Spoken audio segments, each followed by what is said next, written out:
Well, if you're taking Wildland FT 157, you have a prerequisite that you've already taken 151, or at other schools, sometimes they call it Fire 101, Introduction to Fire Protection. So you would have covered, or at least learned a little bit about the incident command system in a class like that.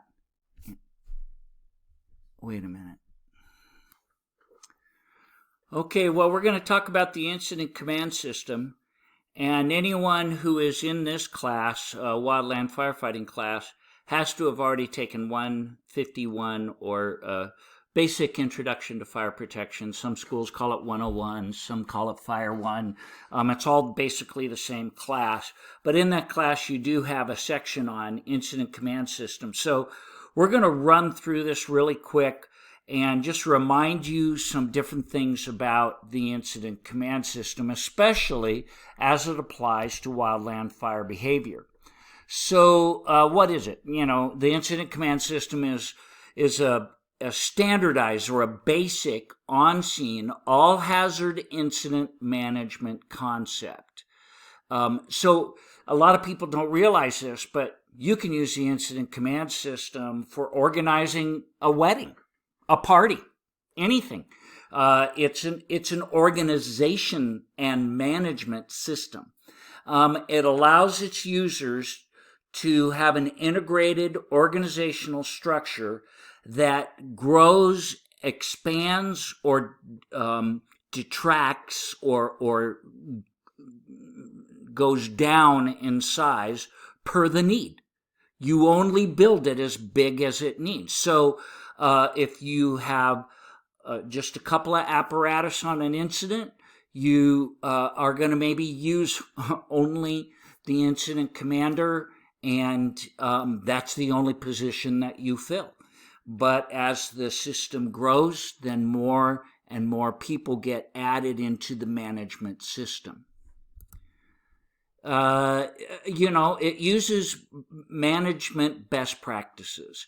So when you use it, if you do so, you should be ensuring the safety of the responders because there's an accountability system where we keep track of everyone, where they are, who they are. Sometimes some firefighter's wife will be pregnant and is delivering a baby, and we got to find that firefighter so he can get released and go home and be with his wife.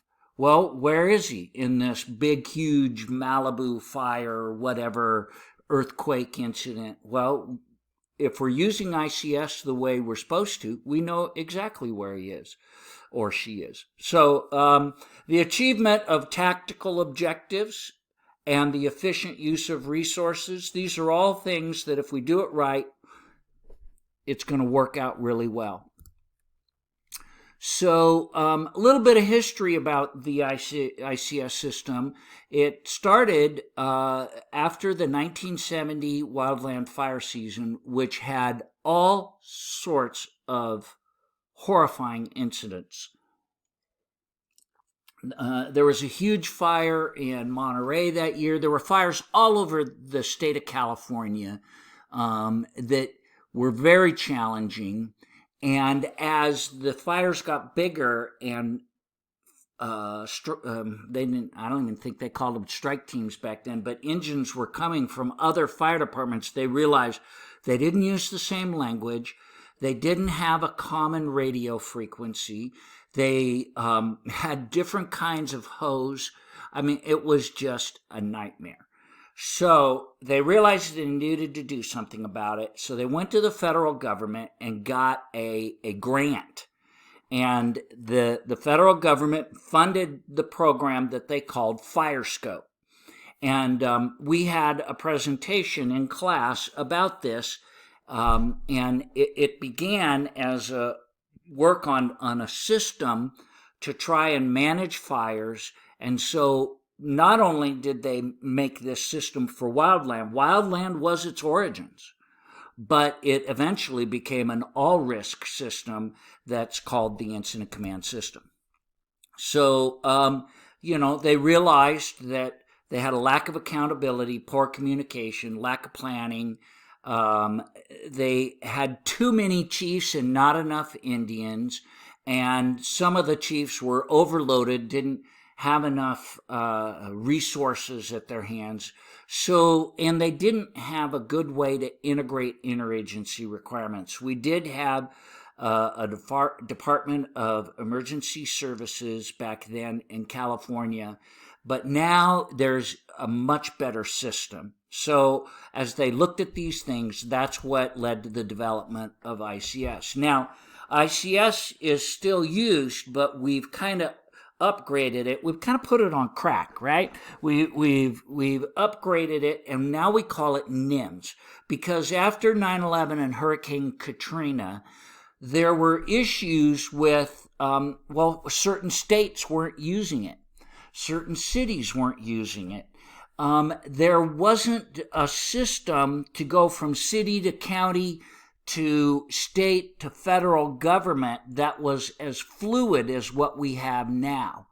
So, with 9/11, FDNY was one of the only major fire departments in the whole U.S. that wasn't using ICS.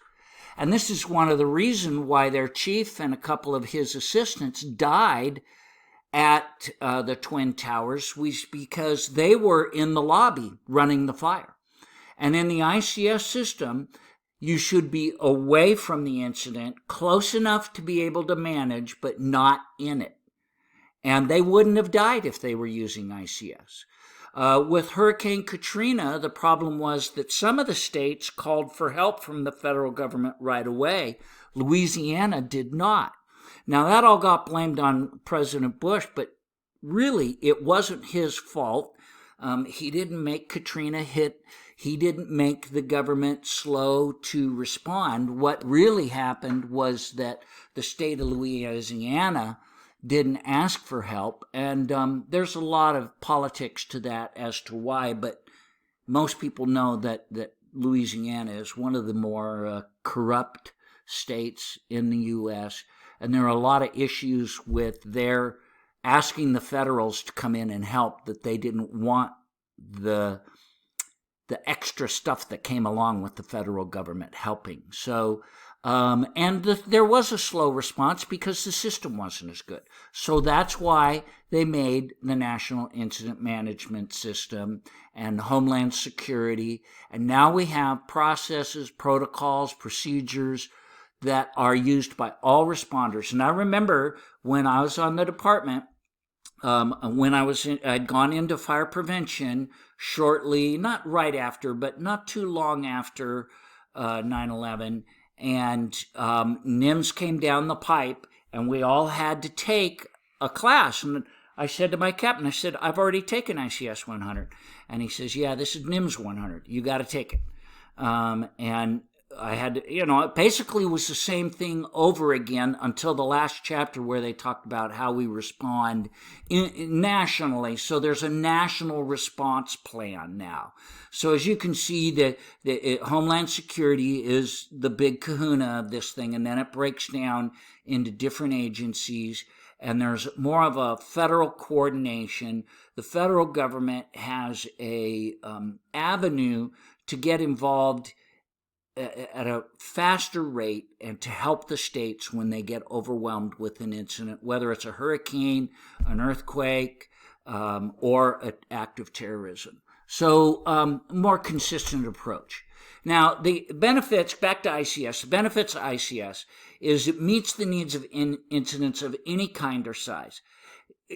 Really, when we have a medical call, we're not going to set up ICS. But we actually are in a non-defined way. Who's the incident commander? Well, the captain, right? Who's the operations chief?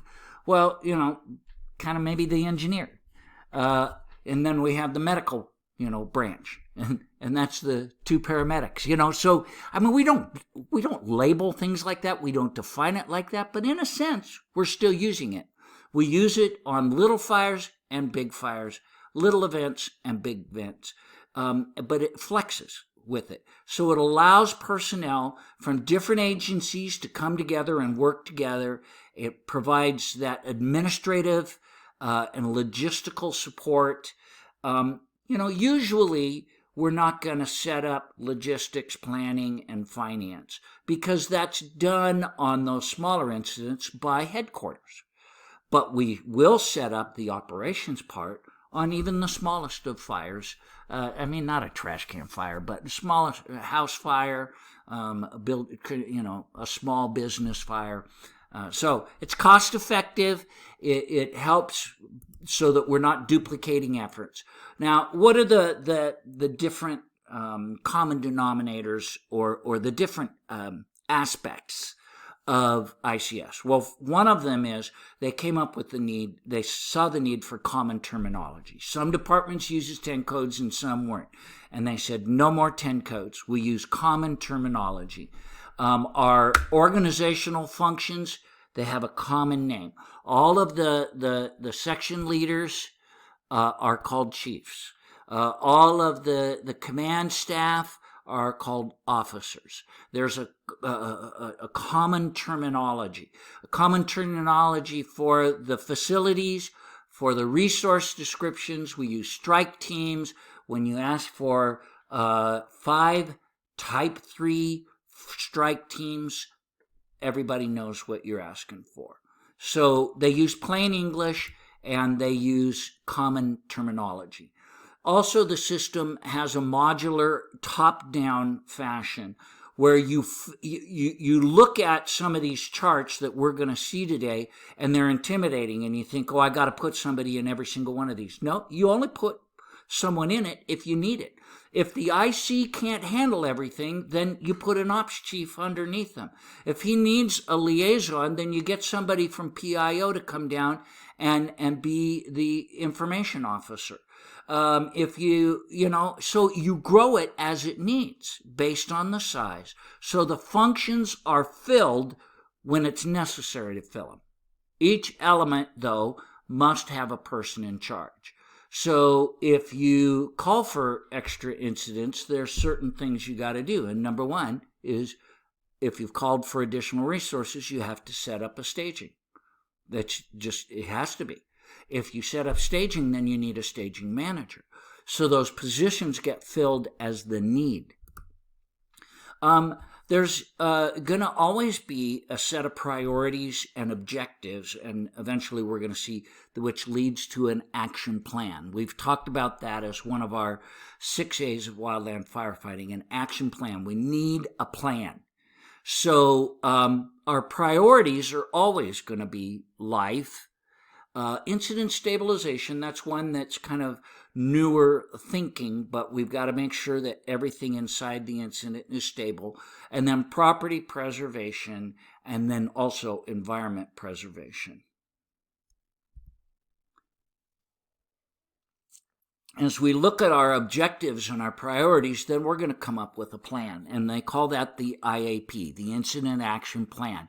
And it's going to set out objectives. Now, on the first day of a big fire, a wildland fire that's a Santa Ana driven or something of that nature, the Thomas Fire, all these big fires that we've talked about in class, the first day, that action plan is flying by the seat of its pants. But by day 2, there will always be an incident action plan. And they'll work overnight to set that up and make sure everybody has the right comm plan, the right maps, the right assignments, that the incident is broken up into divisions or branches, whatever is needed, and that everybody knows who's their boss, what's their responsibility, and it's all broken down even to each apparatus or each strike team and what their assignment is. So it can be oral in the beginning, but eventually it will be written. There will be a written IAP. Every IAP has to have 4 elements. What do we want to do? Who's responsible for doing it? How do we communicate with each other? What's the comm plan? What's the procedure if someone is injured? We'll have safety and all of that kind of stuff. So one of the other elements of ICS is that we need to keep a manageable span of control. So what is that? Well, 3 to 7 is the number that is beat around with ICS. You don't really need to create another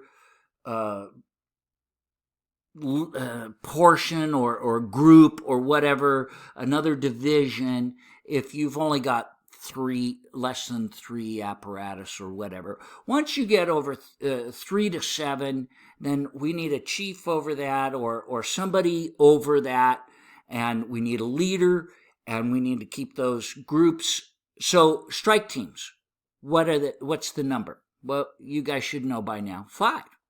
Every strike team has 5 like-type apparatus. Why 5? Because 5 is the optimum number according to ICS. And if you think about that even in your life, this is a good, manage your life, manage your span of control. When at school, how many classes do they recommend a full-time student take? 5, because it's an optimum number. Exceptional students who have shown that they can handle it might be allowed to take 7 classes, but you really shouldn't. You shouldn't have too many things in your life.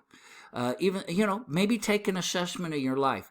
If you've got family, you've got hobbies, you've got work, you've got other responsibilities, you've got school. Don't have more than 7 things. You'll burn yourself out. So each supervisor is limited to the amount they can manage in the ICS system. Incident communications are really important in the ICS system. Every time when you go out, when you're called to a larger fire, actually even to a little fire, you're going to get a comp plan. It's going to be part of what's on the mobile data terminal. What operations frequency is it?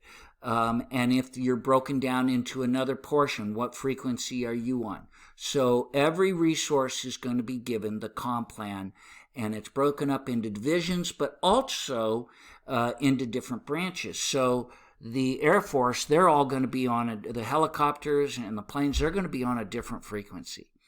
And usually there's going to be one plane that's kind of controlling all of that and talking to everyone and keeping the Air Force from running into each other in the sky. And the camps, they'll be on another frequency. So all of this is done, this interoperability is done so that we can communicate better. So there's an incident that happened in 1982. Air Florida Flight 90 crashed into the 14th Street Bridge in Washington, D.C. More than 70 people died, and the police and fire and EMS crews responded quickly to the scene, but because they were on different sides of the bridge and all of things like that, they couldn't talk to each other by radio, and it wasn't a very good coordinated effort. Fast forward to 2001, when American Airlines Flight 77 crashed into the Pentagon. 900 users from 50 different agencies were able to communicate with one another. Their response agencies had learned a valuable lesson from the Air Florida tragedy. Interoperability makes sense. Look at how well the response also to Captain Sully when he went into the Hudson. How well they responded, and it was multiple agencies, and they got out there and they saved everyone. So that's awesome. So one of the things about interoperability and all it's the communication, but also that common language again, is that we have names for things. So the ICP, the command post, first in engine will say that they are the command post, because that captain will be the incident commander until other people show up. So it's just right there at the engine.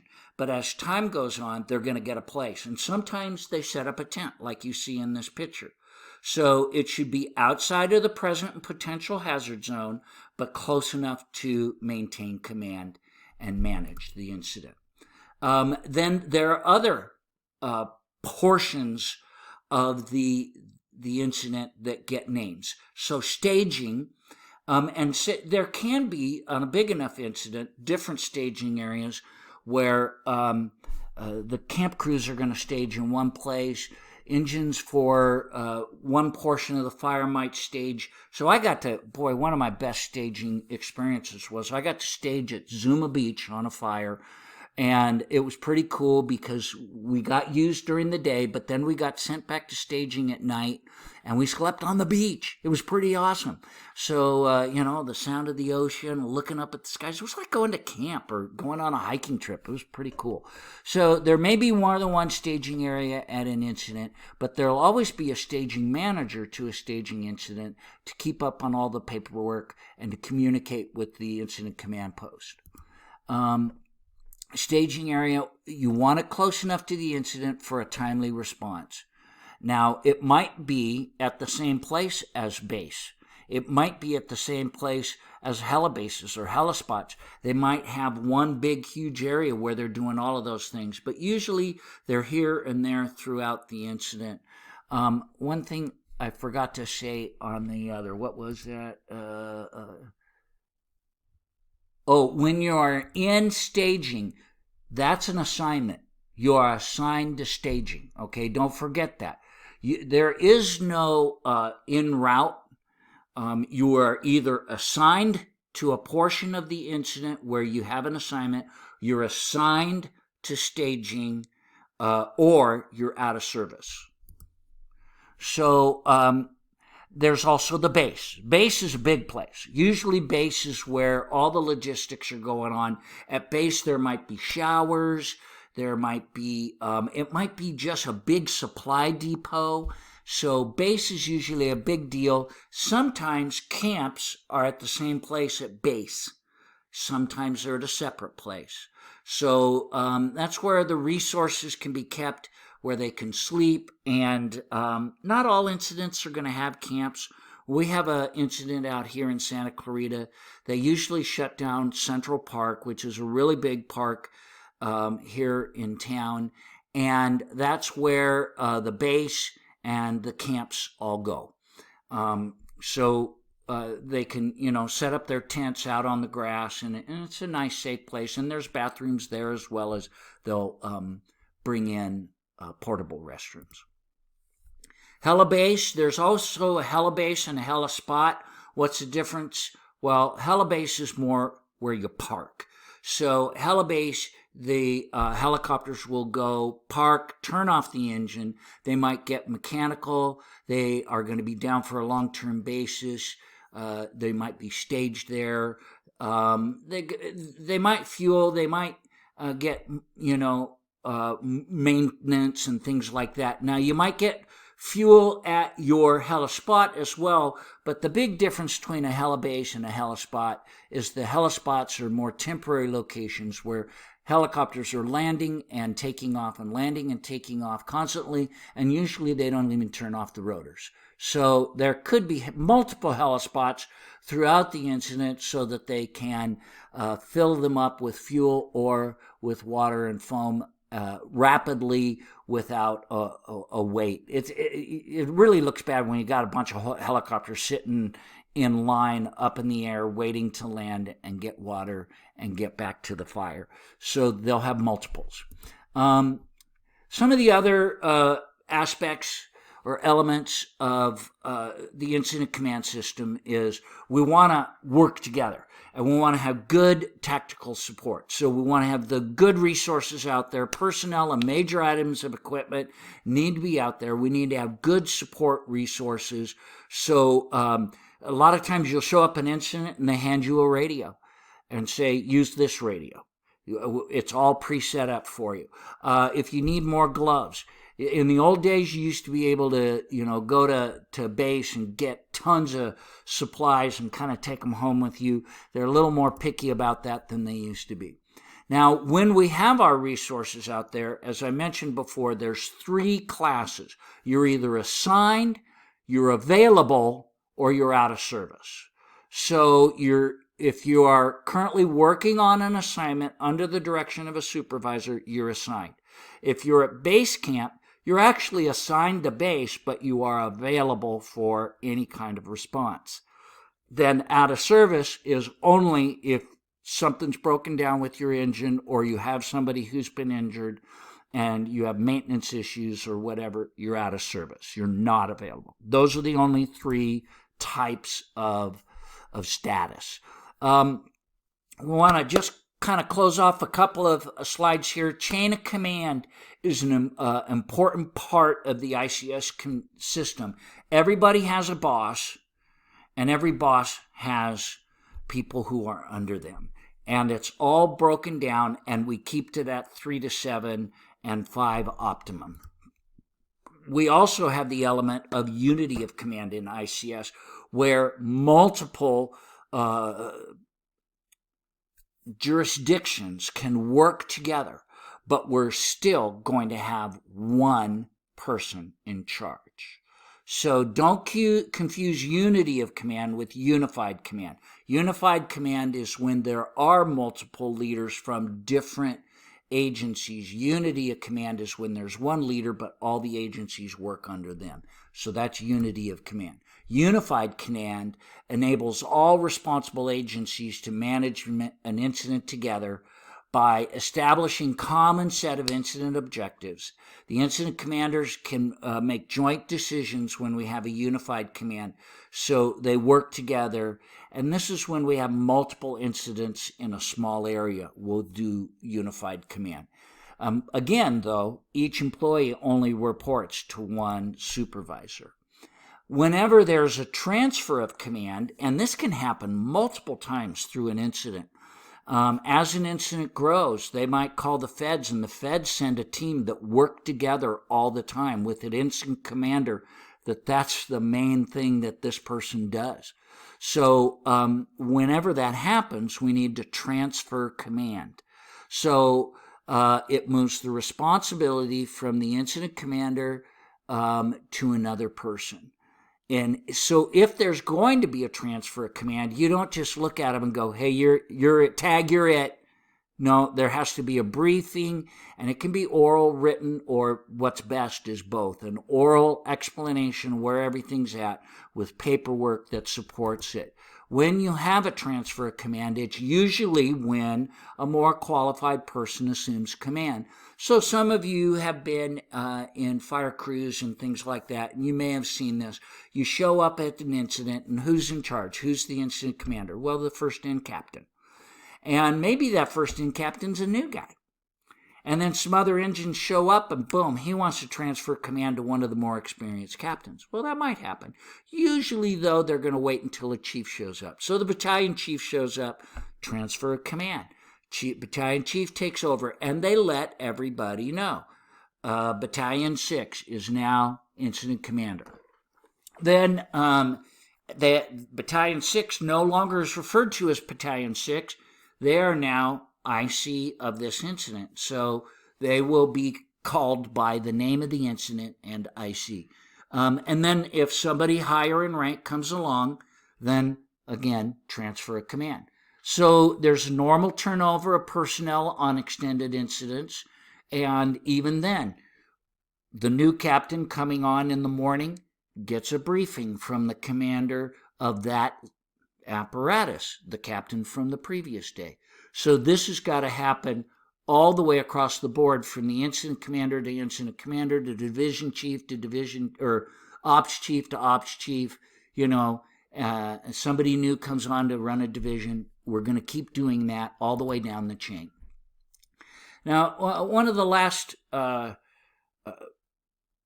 parts or aspects to incident command system is that accountability.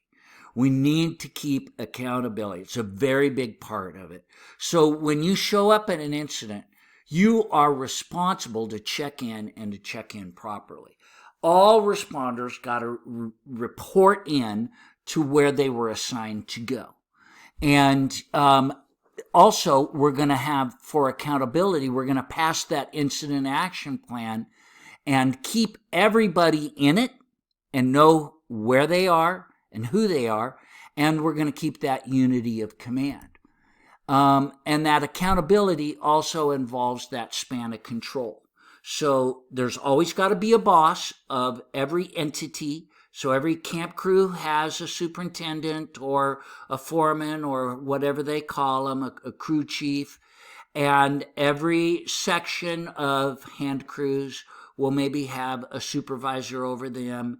And so everybody's got to be working together. Now, they got to communicate. They've got to, all supervisors have to control their subordinates. And also supervisors are responsible to record everything and to report their resource status changes as they occur. I was a little irresponsible. I was supposed to write down everything throughout the day that we did with our engine. I always waited until the end of the incident and kind of guessed at times. And yeah, it was probably not the right way to do it. But if you get to that place where you're a supervisor, you are responsible to do that and to write everything down, when and where you did everything. So, and then, that's all about mobilization. So at any incident, we're going to manage the resources safely and effectively. That's the most important consideration. And that's why ICS is here. So the personnel and the equipment should respond only when requested or when dispatched by an appropriate authority. So usually I tell a story here, but this is a little longer than I wanted to go, but I'll give you the really, really short version. You can turn it off here if you don't care to hear my story. But one time I was called to a big wildland fire. I was called in the middle of the night. I got a phone call at like 12 a.m., 2 a.m. I forget what it was, early in the morning. And I was told that I had to be at Fire Station 11 at 5 a.m. So I reported to Fire Station 11. The captain was still asleep. He had worked the shift before and now was going to work on we were manning a out-of-service rig, a reserve rig. And so I woke him up and I said, hey, I'm here. And what's the deal? And he says, why don't you get their engine ready to go? We're going to a wildland fire. So I hadn't been told where or what we were going to do because there were multiple incidents at that time.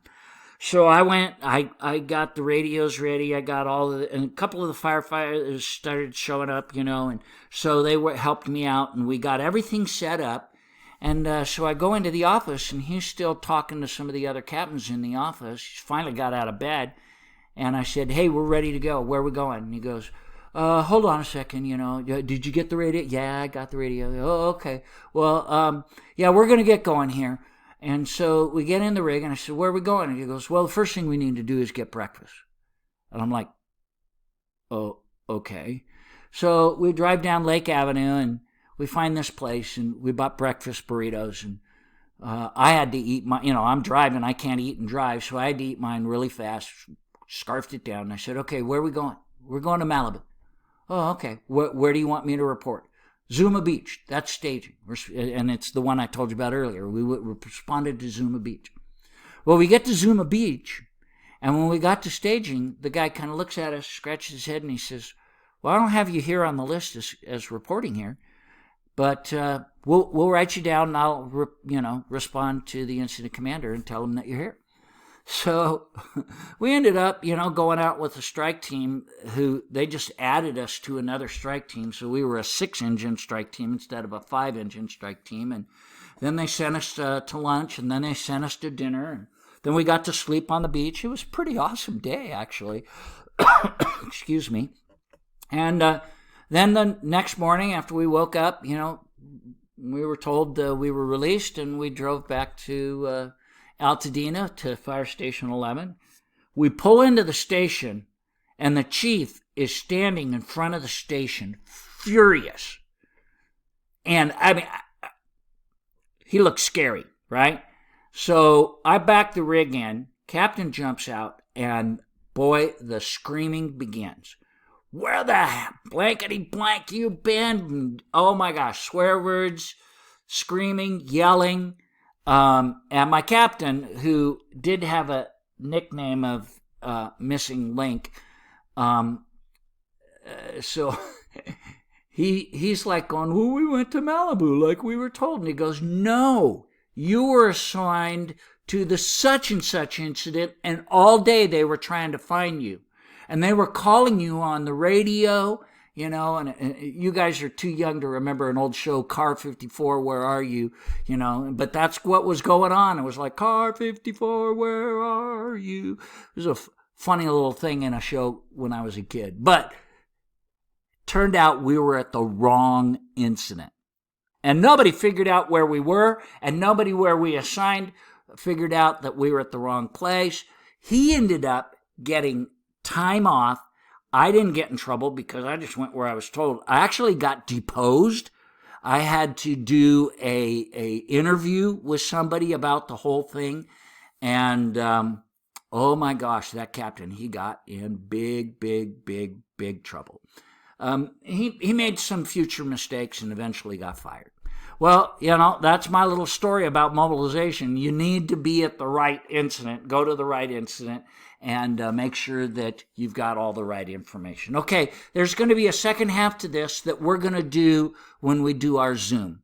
So see you next week, or see you later this week, and we'll do the Zoom meeting. Okay, bye.